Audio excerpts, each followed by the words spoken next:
Hi friends, welcome to our channel. బయట అయితే వర్షం పడుతుంది. ఇప్పుడు అప్పటికప్పుడే ఏదైనా స్నాక్ కావాలి అని అనుకుంటే ఇలా ట్రై చేయండి. ఒక కప్పు, ఇది రెండో కప్పు బియ్యం పిండి తీసుకున్నాను. ఇందులోనికి 1 టేబుల్ స్పూన్ సుజీ రవ్వ, అందులోకి చిటికెడు వంట సోడా, అందులోకి కొంచెం జీలకర్ర నేను దంచి జల్లించిన తర్వాత మిగిలినది వీటి కోసం వాడుకుంటున్నాను. ఇంకా కొంచెం కరివేపాకు సన్నగా కట్ చేసుకొని వేసుకోవాలి. అదేవిధంగా కొంచెం 2-3 కారంకి తగినట్టుగా కొంచెం పచ్చిమిర్చి కట్ చేసుకొని వేసుకోవాలి. సీడ్స్తో పాటు వేసేసాను. ఇందులోనే 1 స్పూన్ అల్లం వెల్లుల్లి పేస్ట్, అదేవిధంగా రుచికి సరిపడా సాల్ట్. మీకు నచ్చితే చిటికెడు పసుపు వేసుకోండి, లేదంటే లేదు. నేనైతే యాడ్ చేస్తాను చిటికెడు పసుపు. ఇప్పుడు వీటిని మంచిగా కలిపేసుకోవాలి. మనము ఫస్ట్ పూర్తిగా కలుపుకున్న తర్వాత వాటర్ యాడ్ చేసుకోవాలి. ఇట్లా రబ్ చేస్తూ కలుపుకోవాలి.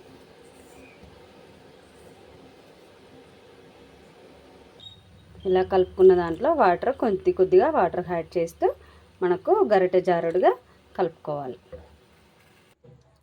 చూడండి ఫ్రెండ్స్, పిండి అయితే ఈ విధంగా కలుపుకోవాలి. ఇప్పుడు దీనిని మనం ఆయిల్ వేడి చేసుకొని దీన్ని ప్రిపేర్ చేసుకుందాం. చూడండి, ఇప్పుడైతే డీప్ ఫ్రైకి మనం ఆయిల్ పెట్టేసుకుందాం. ఆయిల్ వేడయ్యేలోపు ఒక 10 మినిట్స్ రెస్ట్ ఇస్తే సరిపోతుంది. పిండికి ఆయిల్ అయితే వేసేస్తున్నాను.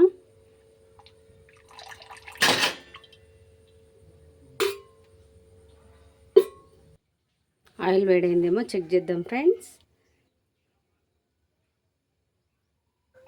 సింగిల్ డ్రాప్ అలా వేస్తే మనకు వేయగానే పైకి వచ్చేస్తే సరిపోతుంది.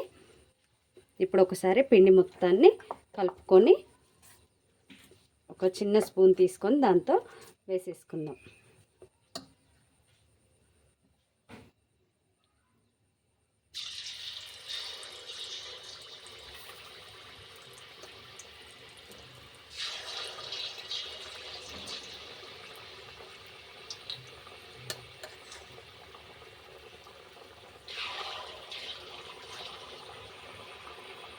ఓకే, ఇలాగే మనకు ఇందులో ఎన్ని పడతాయో అన్నీ వేసుకోవాలి.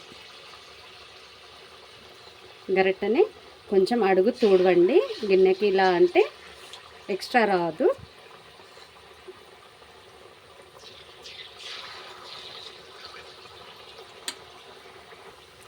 చూడండి ఫ్రెండ్స్, ఒక 2 మినిట్స్ తర్వాత వాటికవే ఇలా దేనికది విడిపోతాయి. వేసేటప్పుడు ఒక దగ్గరగా అనిపించినా కానీ వేడి తగలగానే విడిపోతాయి. ఇప్పుడు వీటిని టర్న్ చేసుకొని 2 వైపులా గోల్డెన్ బ్రౌన్ కలర్ వచ్చేంత వరకు వేయించుకోవాలి.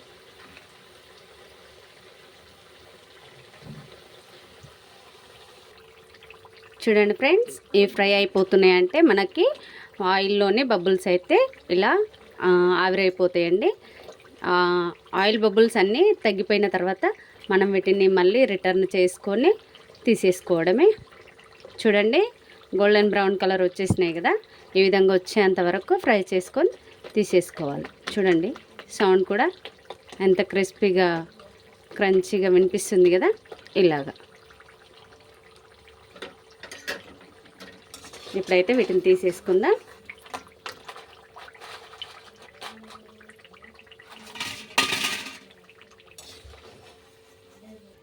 చూడండి ఫ్రెండ్స్, ఇలా ఒక వాయి తీసుకున్న తర్వాత ఇంకొక వాయి వేసుకుందాం. అంతేనండి, ఈ విధంగానే పూర్తి ప్రాసెస్ అయితే కంప్లీట్ చేసుకోవాలి.